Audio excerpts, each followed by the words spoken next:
வணக்கம், நான் Hema Subramanian. Welcome to home cooking Tamil. இன்றைக்கி நம்ம பார்க்க போகிற special recipe vegetable fried rice. இது நல்ல லஞ்ச் பாக்ஸ் ரெசிபி கூட. இது கூட நீங்கள் வந்து வெஜிடபிள் மஞ்சூரியன் வச்சு சாப்பிட்டிங்கன்னா ரொம்ப நல்லாயிருக்கும். ஸோ இது எப்படி செய்கிறதுன்னு பார்க்கலாம்.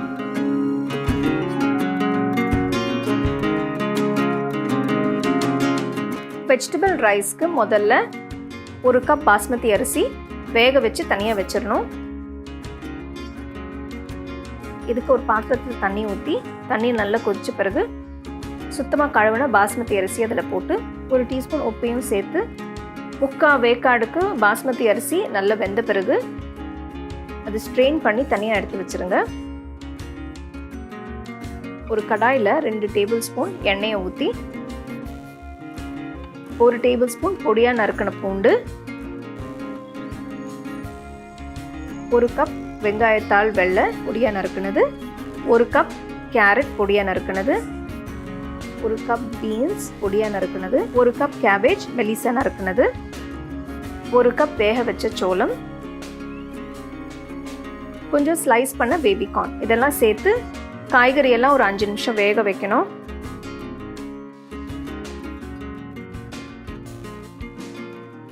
அஞ்சு நிமிஷம் கழித்து காய்கறி வெந்த பிறகு தேவையான அளவு உப்பு, கொஞ்சம் மிளகுத்தூள்,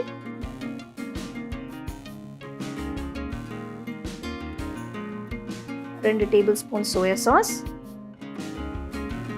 1 டேபிள் ஸ்பூன் வினிகர், இதெல்லாம் சேர்த்து நல்லா மிக்ஸ் பண்ணணும்.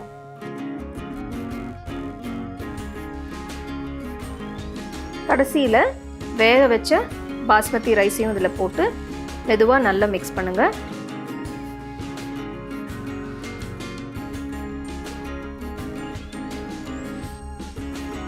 பார்த்தீங்கன்னா காய்கறியோட ரைஸ் நல்லா பிளெண்ட் ஆயிருக்கு. எல்லாம் நல்லா மிக்ஸ் பண்ண பிறகு உங்களுக்கு தேவையான அளவு உப்போ இல்லைன்னா மிளகுத்தூளோ சேர்த்துக்கலாம்.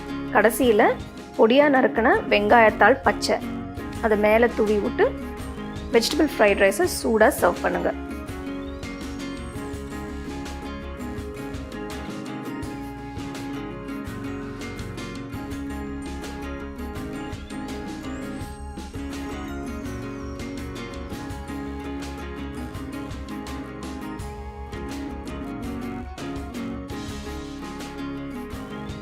வெஜிடபிள் ஃப்ரைட் ரைஸ் எப்படி செய்கிறதுன்னு பார்த்தோம். ரொம்ப ஈஸியான ஒரு டிஷ் இது. நீங்கள் வந்து வெஜிடபிள் மஞ்சூரியன் வச்சு சாப்பிட்டீங்கன்னா ரொம்ப அருமையாக இருக்கும். வெஜிடபிள் மஞ்சூரியனோட ரெசிபி லிங்க் டிஸ்கிரிப்ஷன் பாக்ஸில் இருக்குது. அந்த ரெசிபி லிங்க் பார்த்து நீங்கள் அந்த ரெசிபி கூட ட்ரை பண்ணலாம்.